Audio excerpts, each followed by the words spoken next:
Hello students, कैसे हैं आप सभी। उम्मीद करता हूं कि आप बेहतर होंगे और पढ़ाई के लिए 100% इफर्ट लगा रहे होंगे। मैं एजुकेटर नसीर अहमद स्वागत करता हूं आप सभी का आपके अपने चैनल इम्बॉर्डेंट कोचिंग सेंटर में। स्टूडेंट्स, जैसा कि आपको पता है कि अब आपका जून खत्म होने वाला है। और इम्बॉर्डेंट कोचिंग सेंटर पर आपके लिए प्रॉपर क्लासेस चालू हो चुकी हैं क्लास 10th की। आप अगर यूपी बोर्ड में हैं और क्लास 10th में आप बेस्ट स्कोर करना चाहते हैं तो आप इम्बॉर्डेंट कोचिंग सेंटर चैनल को आप सब्सक्राइब कर लीजिए, अपने दोस्तों को शेयर कर दीजिए। आप बेहतर की तलाश में बेहतरीन को न जाने दें। अपना स्लोगन है पढ़ो सीखो और समझदार बनो ताकि कामयाब हो। स्टूडेंट्स, अभी आपको शाम 7 बजे आज जो है ये क्लास मिलने वाली है, वो तो मिल ही रही है आपको, ठीक है। लेकिन अब क्या है कि मैं इस शाम 7 बजे आपको हिंदी की क्लासेस प्रोवाइड करा रहा था, ठीक है। इंग्लिश की किसी दिन हो रही थी, ठीक है। तो अब ये जो क्लासेस हैं ये आपकी किसी और टाइम कर दी जाए, 4 बजे कर दी जाए, 5 बजे कर दी जाए या 6 बजे, ये आप कमेंट बॉक्स में बताना ये क्लास किस समय हो जाए। इतना आप काम कर लीजिएगा। देन उसके बाद में हम आपसे ये कहना चाहेंगे कि आपको अगर मैथ में 70 आउट ऑफ 70 लाना है तो इम्बॉर्डेंट कोचिंग सेंटर पर डेली बेसिस पे आना है। स्टूडेंट्स, आपको बेहतर कंटेंट दिया जाएगा इम्बॉर्डेंट कोचिंग सेंटर में। कहीं आपको 1% की प्रॉब्लम नहीं होगी मैथ्स में। और कोचिंग का मतलब ये होता है स्टूडेंट्स, ऐसा कंटेंट जो आपके एग्जाम से रिलेटेड हो और इन फ्यूचर आपको उससे बेनिफिट हो। हम स्कूल की तरीके से नहीं पढ़ाएंगे कि हम बहुत सारा पढ़ा दें और पेपर में कुछ ना आए। मैं वही चीजें लेकर के पेपर में चलूंगा जो आपको पेपर में डिट्टू देखने को मिले। तो स्टूडेंट्स, आप बेहतर की तलाश में बेहतरी को ना जाने दें।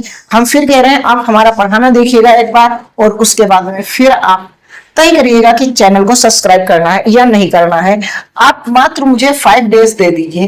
5 डेज आप डेली बेसिस पे आप हमारी क्लास को करिए और 5 डेज के बाद में अगर आपको लगता है कि यहाँ अच्छा नहीं पढ़ाया जाता तो आप अनसब्सक्राइब कर देना चैनल को, और वरना आप कंटिन्यू फिर जुड़ ही जाना, ठीक है।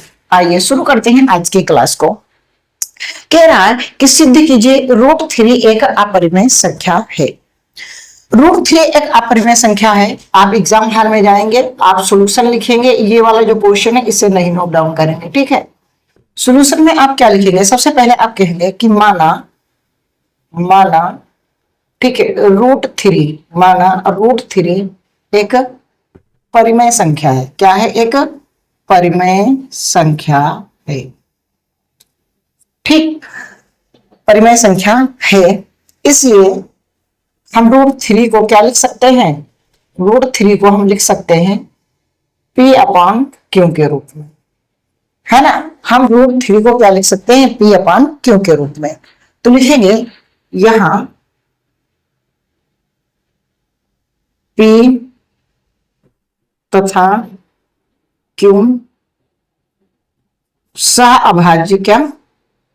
सह अभाज्य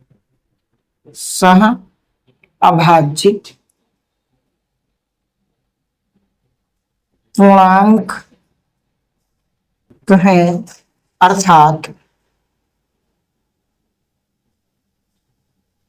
जिसका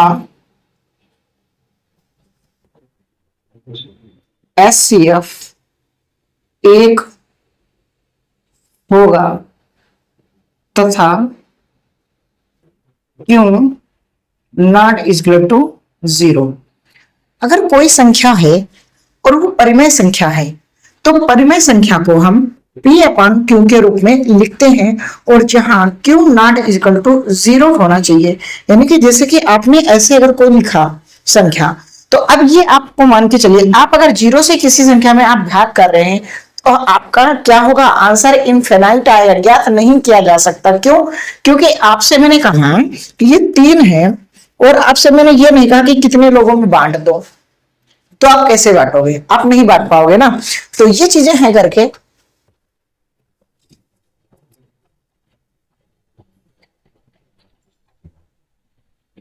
ठीक, ये चीजें हैं करके, तो ये जो है Q ≠ 0 होना चाहिए। किसी भी संख्या में 0 से भाग करने पर तो आंसर सदैव 0 आता है, ठीक। अब आप क्या है, अब आपको यहां पास दिख रहा है कि आप, तो हम अगला स्टेप ये लिख सकते हैं कि देखिएगा कि Q root three is equal to P, ऐसे लिख सकते हैं क्योंकि भाग की संख्या गुणे में पहुंच गई। अब आप लिखेंगे कि दोनों पक्षों का वर्ग करने पर, दोनों पक्षों का वर्ग करने पर, दोनों पक्षों का वर्ग करने पर, जब भी आप वर्ग करें तो स्क्वायर करोगे तो क्यों का स्क्वायर हो जाएगा और यहां रूट थ्री और यहां पी स्क्वायर, ठीक।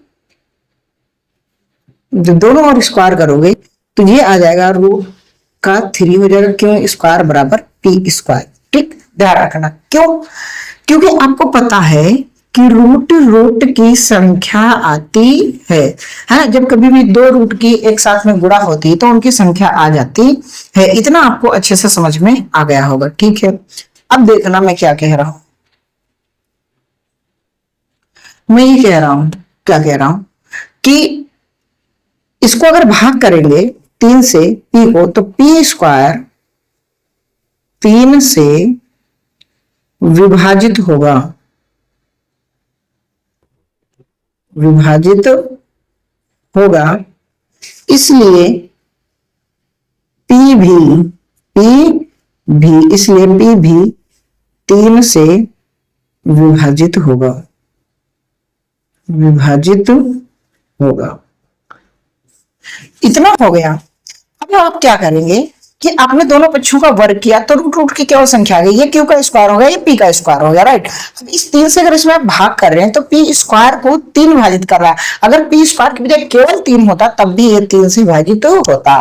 तो अब क्या करेंगे कि अब हम कोई अलग अलग जो है एक अचर संख्या मान लेते हैं कि माना P is equal to three C. Three C क्यों, क्योंकि जो यहाँ संख्या है वही मानेंगे, अगर फोर होता तो फोर मान, फाइव होता फाइव मानते, सेवन होता तो सेवन मानते, टू होता तो टू मानते, ठीक। माना पी इज इक्वल टू इतना, तो यहां पास देखोगे कि इस हिसाब से कि three Q square is equal to three C का स्क्वायर, ठीक। तो यहां हो जाएगा three Q square is equal to nine C square, बात समझिएगा। तो थ्री से ये कैंसिल हो जाएगा, तो three Q square is sorry Q square is equal to three C square. तो अब अगर ये तीन क्यों स्क्वायर को डिवाइड करा, क्या क्यों स्क्वायर तीन से विभाजित होगा, क्या होगा, विभाजित होगा, है विभाजित है, इसलिए क्यों भी तीन से विभाजित होगा, विभाजित होगा, ठीक। अब ये विभाजित होगा। अब आप समझो पी को भी तीन विभाजित कर रहा है और क्यू की भी क्या कर रहा है, तीन विभाजित कर रहा है।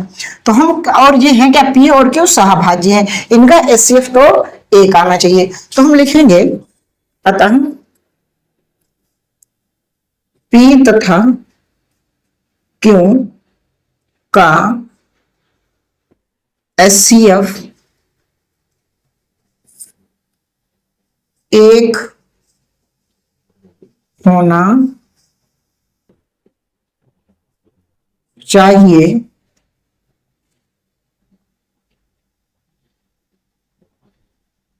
जो कि